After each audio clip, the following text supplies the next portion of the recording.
El objetivo de esta ponencia es abordar el cine de ciencia ficción, que podemos considerar que corresponde a un cine autoral, deparando en cómo se gestiona el tiempo en un doble sentido, en la puesta en escena y como elemento diegético. Y así es porque a menudo se ha considerado que el cine de ciencia ficción se opone al cine de autor, en tanto que corresponde a la lógica del sistema de géneros, uno de los tres pilares del cine clásico junto al sistema de estudios y al sistema de estrellas. Es decir, los films de ciencia ficción serían propuestas de corte comercial y por consiguiente con una factura, con una puesta en escena que a pesar de que pueda estar bien gestionada, no desearía ir más allá simplemente de mostrar y desplegar una narrativa concreta, sin una especial atención en esta puesta en escena más allá de incorporar efectos especiales. Sin embargo, creemos que esto no es así, sino que no son categorías excluyentes cine de autor y ciencia ficción. Y hemos detectado algo que tienen en común los films que lo compatibilizan y es la gran atención que dispensan al tiempo, convirtiéndose este en un factor clave. El tiempo siempre es un elemento indispensable en el cine, dada su dimensión narrativa. Es decir, uno de los dispositivos que conforman el cine, que es el dispositivo narrativo, conlleva la obligatoriedad de esa dimensión temporal.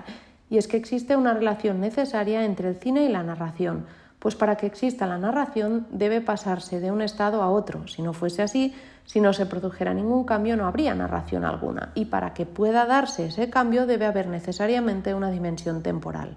Así pues, podemos sostener que cualquier film tiene un carácter espaciotemporal y esta dimensión fenoménica se despliega en el espacio, es decir, en la construcción o representación de un lugar, y en el tiempo, a partir de la prolongación del tiempo, sea de manera lineal o fragmentada. Pero, como es evidente, el cine requiere de una gestión interna de aquello filmado que resulta en la organización serial de las imágenes, articulada a partir del montaje. Ello conlleva, evidentemente, que estemos ante un tiempo construido, pues una cosa puede ser el tiempo de la toma y otra el tiempo del film, salvo que estemos ante una obra rodada en plano secuencia, porque el montaje articula la narratividad fílmica incidiendo precisamente en esta dimensión temporal, así como también espacial a partir de crear continuidades o discontinuidades en la presentación de los lugares. Por consiguiente, es necesario separar ese tiempo externo, el tiempo de la toma, el del rodaje, del tiempo interno que muestra el film, así como también debemos distinguir el tiempo espectatorial y el tiempo diegético. No cabe duda de que justamente es un film de ciencia ficción el que más lo ha evidenciado, y este es 2001, Una odisea en el espacio, de Stanley Kubrick del año 68, pues el tiempo espectatorial, es decir, el de visionado, es de 2 horas y 29 minutos, que no es poco, pero desde luego es muy inferior a los 4 millones de años que hay entre estos dos planos, pues evidentemente sería físicamente imposible para un humano poder acometer el visionado de un film de tal duración. Si volvemos a la idea del vínculo entre el cine de ciencia ficción y el cine de autor, lo lógico es que nos situemos en el advenimiento de este, es decir, en el contexto de los nuevos cines. Y al hacerlo advertimos que realmente la ciencia ficción no es algo recurrente en sus propuestas y, por ejemplo, el tema del espacio y los viajes espaciales no es algo que se trate con frecuencia, aunque una de las excepciones la constituye precisamente uno de los mejores films de ciencia ficción de todos los tiempos, como es Solaris de Tarkovsky del año 72, adaptación de la novela homónima de Stanislav Lem. En cambio, argumentos de ciencia ficción cuya acción se desarrolla en la Tierra y que tienen que ver con un apocalipsis nuclear sí que hallaron un mayor acomodo, pues no en balde este era un tema candente en los años 60 a tenor del contexto de la Guerra Fría. Pensamos en films como Hiroshima Mon Amour de Alain Resnais del año 59 o La Jetée de Chris Marker del año 62, en los cuales me atrevería a decir que el tiempo es el verdadero protagonista. En el primer caso, en la forma de contar una historia, basada precisamente en una buscada confusión temporal, en un presente y pasado difusos mediante el recuerdo, algo que suele ser prescriptivo en los films de este autor. Pienso en ejemplos significativos como El año pasado en Marienbad del 61 o Muriel del 63, y en cuanto a La Jetée, el tiempo es fundamental ya en la propia materia del film, pues se articula a partir de fotografías y no de tomas, de modo que se construye mediante otro tiempo de la imagen para tratar precisamente sobre la imposibilidad de vivir en esa temporalidad. Tampoco podemos pasar por alto el impactante mediometraje El juego de la guerra de Peter Watkins del año 66, en este caso un ejemplo paradigmático de cómo construir una narración en términos temporales que resulte coherente o factible en tanto que falso documental. Muy alejado, en cambio, de esta voluntad de realismo encontramos Sacrificio de Tarkovsky del año 86, una suerte de canto a la necesidad de atender a la espiritualidad en un contexto histórico en el que parecía plausible que se produjera un holocausto nuclear y de hecho se estrenó pocas semanas antes de la fatídica explosión de la central nuclear de Chernóbil. Un filme en el que el tiempo es clave porque adopta la norma aristotélica de que la historia debe desarrollarse en su totalidad a lo largo de un único día solar. Por consiguiente, en todas estas propuestas, el anclaje es en la Tierra a partir de la cuestión nuclear, así como también acontecen en nuestro planeta las distopías Lemmy contra Alphaville de Jean-Luc Godard del 65 y Fahrenheit 451 de Truffaut del 66, ambas con una dosis de crítica político-social, en la primera hacia el capitalismo a partir de convertir París y su barrio de la Défense en un escenario en el que no hay lugar para la esperanza, y la propuesta de Truffaut, más conservadora en su forma, adapta la célebre obra homónima de Ray Bradbury, y el autor americano la escribió a raíz del miedo a que el macartismo derivase en la quema de libros. Al término de los 60, y pensando en Estados Unidos, debemos hacer un breve inciso para aludir al denominado Nuevo Hollywood, lugar de creación de films memorables como el ya citado 2001 Una odisea en el espacio de Stanley Kubrick del 68, La guerra de las galaxias de George Lucas del 77 o Encuentros en la tercera fase del mismo año de Steven Spielberg. Realizaciones todas ellas debidas a autores que corresponden a lo que se denomina como autoría industrial, y además los tres supusieron la entronización de la ciencia ficción como género de categoría A. Es decir, se trata de cineastas que trabajan dentro de la industria, pero cuya obra se distancia de la uniformidad propia de lo que es el modo de representación institucional y abraza en cierta medida la noción del cine de autor, algo que si lo trasladamos al cine de ciencia ficción contemporáneo nos permite pensar en nombres como Christopher Nolan, David Lynch, Alfonso Cuarón, Steven Spielberg o Steven Soderbergh, entre otros. Tal como hemos visto a propósito de las realizaciones de ciencia ficción de los nuevos cines, la cuestión temporal es sustancial en el cine de autor y por consiguiente lo seguirá siendo en obras posteriores. De hecho, sostenemos que es precisamente la creación de una temporalidad difusa aquello que distingue a la ciencia ficción de corte industrial de aquella autoral. Así hemos detectado 4 puertas que explora el cine de ciencia ficción de autor para jugar con esta temporalidad y las expondremos ejemplificándolas en cada caso con una propuesta. En ese sentido, la primera puerta corresponde al uso de la iconografía del pasado para crear un universo de ciencia ficción futuro e invocar la nostalgia, y así lo atestiguamos en Qué difícil es ser un dios, de Alexei Kerman del 2013, adaptación de la obra literaria homónima de Arkady Boris Strugatsky, publicada en 1964. La premisa del film ya conlleva una reflexión sobre los lindes difusos entre pasado, presente y futuro, cuando observamos civilizaciones distintas y que en un mismo momento están en distintos estadios, de modo que se evidencia que lo que entendemos por pasado responde a una visión más bien historiográfica que real, pues nos remite al pasado en función de nuestra noción de pasado, es decir, según nuestra propia historia. En esta ocasión, una civilización terrestre alcanza en el futuro el planeta Arcanar, que se halla poblado por unos seres que viven bajo una organización social que corresponde a una visión oscura de nuestra Edad Media. El protagonista, Don Rumata, es un científico procedente de la Tierra que se infiltra en este entorno para observar cómo va evolucionando la historia, pero sin intervenir en ella, algo que se antojará muy difícil porque no podrá actuar ante situaciones de injusticia o violencia, generándole un conflicto moral. Es un film que da pie a reflexionar sobre el futuro, sobre qué entendemos por progreso, y para crear el espacio-tiempo de Arcanar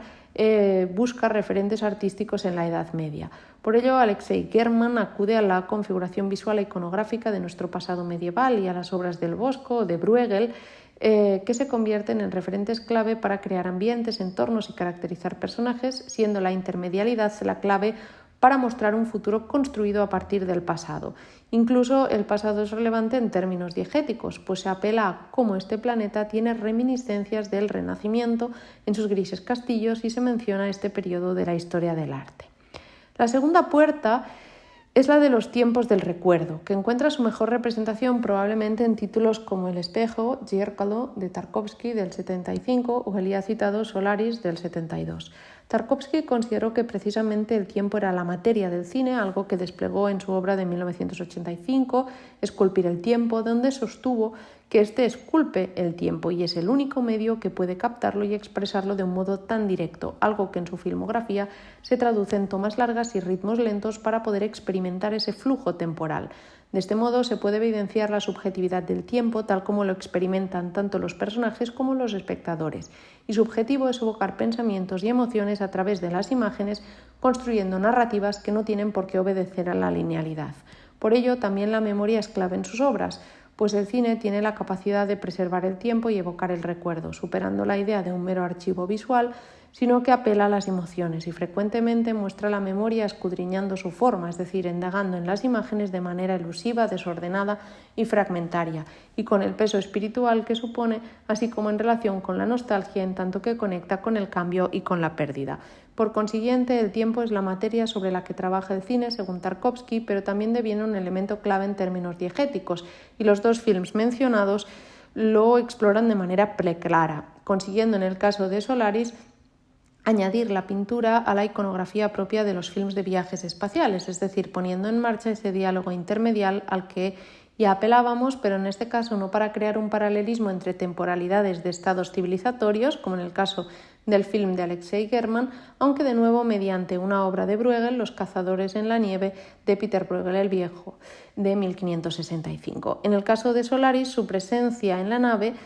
contrasta de manera evidente con la frialdad de la estación espacial, evocando nostalgia hacia la Tierra y el pasado en un film en el que pasado y presente se mezclan de manera desconcertante, mientras que en Zerkalo, El espejo, aparece esta misma obra a partir de este tableau vivant para retrotraernos a la infancia, al pasado del protagonista, creando de nuevo un puente entre pasado y presente para apelar a la experiencia humana a través del tiempo. La tercera puerta correspondería a la memoria como ficción o a la ficción de la memoria, personal o colectiva, algo que encontramos especialmente en las propuestas de Chris Marker, como es el caso de La Jetée del 62 y Sans Soleil de 1983, paradigma este segundo del ensayo fílmico. El primero, al que ya me he referido previamente, corresponde indudablemente a la ciencia ficción y tiene como protagonista clara la memoria, el tiempo de la memoria, de ahí la pertinencia y el ingenio de crear el film a partir de fotografías que implican instantes de tiempo congelado, mientras que el protagonista ha vivido siempre obsesionado por uno de esos instantes en concreto y descubre